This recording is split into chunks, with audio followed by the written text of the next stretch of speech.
बेटों को घर से रुखसत करना किसी बाप के बस की बात नहीं होती।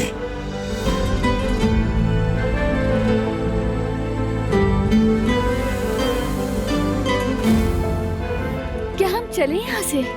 कहाँ जाना पसंद करोगी? बैरवान खाला के पास।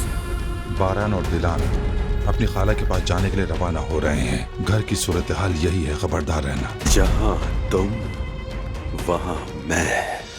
जब तक तुम्हें मुकम्मल तौर पर रास्ते से हटा ना दूं, तुम्हारा ताक़ुब करता रहूंगा। मेरी जिंदगी से सब कुछ छीन लिया। हर बार जब सोचा तुम्हें शिकस्त दूंगा, तुमने मेरी उम्मीदों का गला घोट दिया। इस बार तुम्हारी सबसे बड़ी ख्वाहिश को तुम्हारे सामने राह बना दूंगा। तुम्हारी इस खुशी को तबाह कर दूंगा।